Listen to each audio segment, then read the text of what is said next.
জ্যোতি কেমন আছো? জি স্যার, আলহামদুলিল্লাহ ভালো আছি। আপনি কেমন আছেন? আমিও ভালো আছি। যেহেতু বার্ষিক পরীক্ষায় তোমার বাংলা দ্বিতীয় পত্র থেকে সমাস থেকে প্রশ্ন হবে, আমি তোমাকে সমাজ থেকে প্রশ্ন করব। এখন আমি তোমাকে সমাসের নাম বলবো, তুমি ব্যাস বাক্য করবা, আর পাশাপাশি কোন সমাস সেটা তোমাকে বলতে হবে। প্রস্তুত তুমি? জি স্যার। আচ্ছা, তোমার প্রথম প্রশ্ন, রাজপথ। ব্যাস বাক্য কি হবে? পথের রাজ। সমাস কি হবে? ষষ্ঠী তৎপুরুষ সমাস। ধন্যবাদ।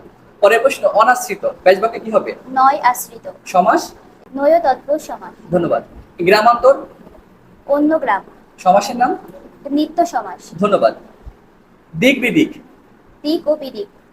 কোন সমাস এটা? এটা হচ্ছে দ্বন্দ্ব সমাস। দ্বন্দ্ব সমাস। ধন্যবাদ। উপনদী। নদী সদৃশ্য। সমাস কি হবে? এটা সমাস হচ্ছে অব্যয়ভাব সমাস। অব্যয়ীভাব সমাস। ধন্যবাদ। সেতার। তিন তার আছে যার। এটা সমাসের হচ্ছে নাম? বহুব্রীহি সমাস। বহুব্রীহি সমাস। তোমার পরের প্রশ্নটি হলো অহিনকুল। ব্যাস বাক্য কি হবে? ওহি ও নকুল। এটা হচ্ছে দ্বন্দ্ব সমাস। দ্বন্দ্ব সমাস। জ্যোতি, তোমার শেষ প্রশ্ন হলো উদ্বেল। ব্যাস বাক্য কি হবে? বেলাকে অতিক্রান্ত। সমাসের নাম? অব্যয়ভাব সমাস। অসংখ্য ধন্যবাদ। বাংলা দ্বিতীয় পত্র বা বাংলা প্রথম পত্রের যে প্রস্তুতি সামনে পরীক্ষার জন্য কেমন? জি, আলহামদুলিল্লাহ ভালো স্যার। ধন্যবাদ।